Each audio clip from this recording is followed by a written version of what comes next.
E aí galera, sou o João Ferreira Neto, estudante de Sistemas para Internet no Instituto Federal do Triângulo Mineiro aqui no centro. Eu estou ministrando uma aula aí de lógica de programação.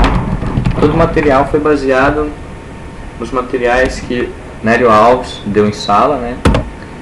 Lá do Instituto Federal do Triângulo Mineiro. O link da videoaula dele é esse. Ou então digita no YouTube Lógica de Programação Parte 1. O conteúdo abordado nessa videoaula será expressões aritméticas, comparativas, lógicas, algoritmo e ambiente de teste. Usaremos o PHP como linguagem. Os operadores aritméticos que nós temos é adição, subtração, multiplicação, divisão e resto da divisão, que é o mod. Então a gente tem que ver o nível da precedência dela, né? Em primeiro lugar vai estar a multiplicação, a divisão e o mod. Então esses três estão no mesmo nível. Caso eles venham numa expressão, os três juntos fará da esquerda para a direita. Em segundo lugar, temos a adição e a subtração, precedência de segundo nível no caso, né? Então vamos dar alguns exemplos aqui, né? Primeiro exemplo, 2 vezes 15 dividido por 5. A multiplicação e a divisão é do mesmo nível. Então a gente vai estar fazendo da esquerda para a direita. 2 vezes 15, 30. Dividido por 5 é igual a 6. No segundo exemplo, já tem um parênteses. Então quando tem um parênteses, você vai estar fazendo o parênteses primeiro para depois resolver a equação. Então 15 dividido por 5 é igual a 3 vezes 3 é igual a 9. No terceiro exemplo, temos uma adição e uma multiplicação. A multiplicação, o nível de precedência dela vem primeiro do que a da adição. Então vamos estar fazendo primeiro o 3 vezes o 7, que é 21, mais o 5, que o resultado final é igual a 26. Quarto exemplo, a gente vai estar fazendo os parênteses primeiro, para depois a multiplicação, que o resultado final vai dar 36. Explicando o mod, 56 mod 10 é igual a 6. O porquê que é igual a 6? Então a gente vai fazer 56 dividido por 10. Então 56 dividido por 10 é igual a 5, onde vai ficar 50 menos 56, vai sobrar 6. Então esse resto dessa divisão, como não dá para dividir pelo 10 ali, então esse 6 será nosso resultado final. As expressões comparativas. Então, o significado delas, ali tem o maior, o menor, maior ou igual, menor ou igual, o igual é representado igual, igual, o diferente vem uma exclamação, depois vem o igual. Então aqui tem alguns exemplos, não vou citar todos não, vou citar só alguns. Supondo que x é igual a 10. Então x é menor do que 11? Verdade, porque x é 10, 10 é menor do que 11, se torna uma verdade. A gente pega o segundo exemplo ali. X é maior do que 11? Falso, porque 10 é menor do que 11. E assim por diante. No caso ali do maior ou igual, no quinto exemplo, x maior ou igual a 10, é verdade. Ele não é maior do que 10, porém ele é igual. Então um ou outro satisfaz a sua pergunta, vai estar sendo verdade. Expressões lógicas, supondo duas condições, x e y. X e y. Será verdade quando ambas forem verdade. Um exemplo aqui, alguém vai lhe perguntar, você estudou para a prova X e fez o trabalho da matéria Y? Caso. Então, se as duas condições for verdade, você vai estar respondendo sim, é uma verdade. Caso uma dessas condições for falso, toda a expressão será falsa. Vamos ver aqui na tabela verdade. Se x for falso, então a expressão já vai ser falsa, nem precisa de olhar o y. Então, mas aqui, falso e falso vai dar falso no e. Então, se o x for falso e o y for verdade, como o x é falso, não satisfez toda a equação, então vai ser falso novamente. Se x for verdade e o y for falso, sua resposta também vai ser falsa. Então no E somente será verdade quando as duas condições for verdade. No último exemplo aqui, x é verdade, y também é verdade. Então no final vai dar verdadeiro.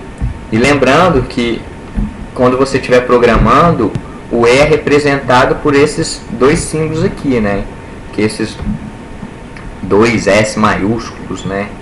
Não sei o nome desse, mas é isso aqui. Então, alguns exemplos aqui, né? Supondo que x é igual a 5. X é igual a 5? Verdade. E x é menor do que 10? É uma verdade. É uma expressão verdadeira essa. X é maior ou igual a 1? Verdade. E x é maior do que 10? Falso, porque x é 5, 5 é menor do que 10. E assim por diante. Uma condição sendo falsa, todo problema se torna falso, né? Então, tendo que ter no E, todas as condições têm que ser verdadeiras para no final do resultado da verdade. Supondo duas condições x ou y, no caso aqui, né? Será verdade quando uma das condições for verdade, somente isso. Então vamos lá, alguém lhe pergunta, você estudou para a prova X ou estudou para a prova Y? Então qualquer uma dessas condições, se for verdadeira, o resultado final será verdade. Vamos ver aqui na tabela verdade. E lembrando que o ou, a maneira de representar ele é desses dois palitinhos aí, né? X ou y. Então vamos lá, x é falso, y é falso, então toda condição vai se tornar falso. Se x for falso ou y verdadeiro, o resultado vai dar verdade. Se x verdade ou y falso, resultado final verdade. Se as duas condições for verdadeiras, a expressão logicamente, né, é uma verdade. Um exemplo aí, né, supondo que x é igual a 2. X é igual a 5? Falso. Ou x é menor do que 10. Então a expressão se torna verdade porque 2 é menor do que 10. X é maior ou igual a 2? Verdadeiro. X é igual a 2. Ou x é maior do que 10. Essa expressão a segunda expressão é falsa, porém como x é igual a 2, essa expressão vai se tornar verdadeira. Então x é menor do que 1? Falso. 2 é maior do que 1. Ou x é igual a 4? Falso, porque toda expressão é falsa, se tornando o estado final falso. Uma condição sendo verdadeira, todo problema se torna verdadeiro.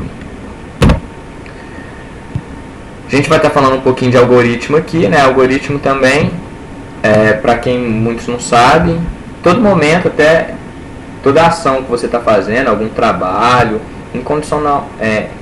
inconscientemente, nossa cabeça faz um algoritmo para a gente estar fazendo da melhor forma possível aquela tarefa, né?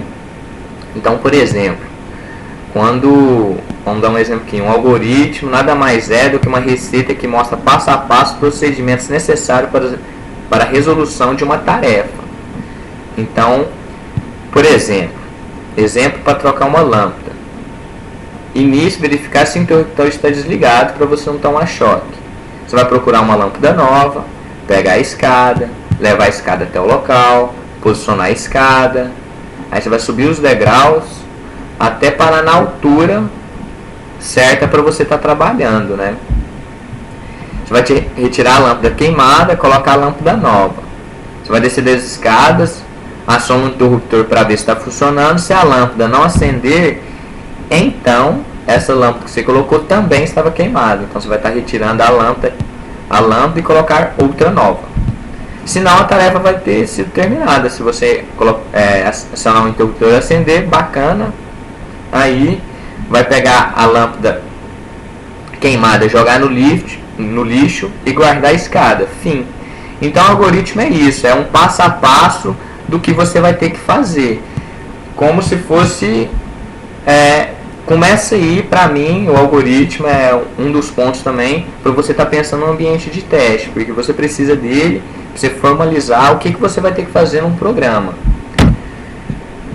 E um ambiente de teste, eu fui num workshop há pouco tempo atrás agora, e lá citou muito, bateu nessa tecla aí do ambiente de teste. Então todo programador, antes mesmo de você começar um problema, você tem que raciocinar o que esse problema vai estar ocasionando. Então você vai estar, por exemplo, você vai estar pensando no que você vai estar fazendo. Então você vai desenhar no papel, se for possível, fazer as perguntas devidas.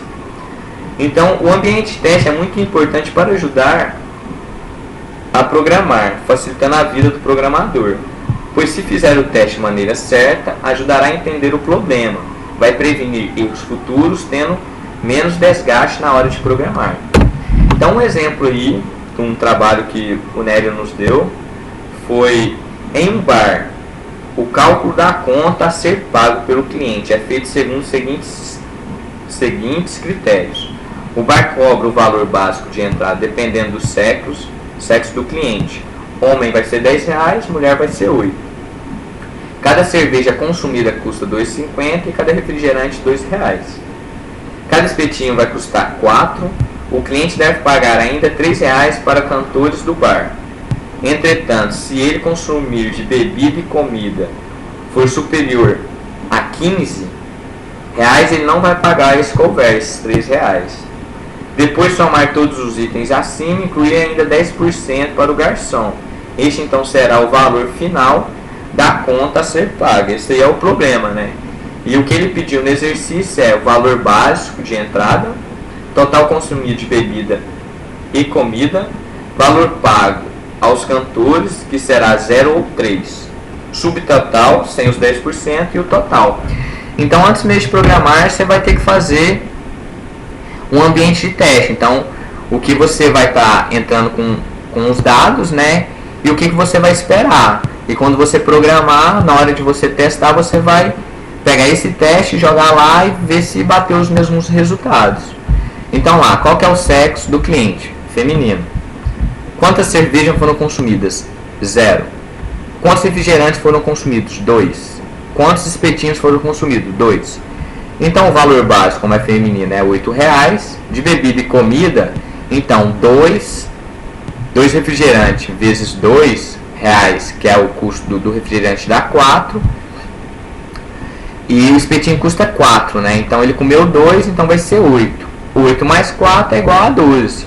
12 é menor do que 15, então ele vai estar pagando os R$3 de cover.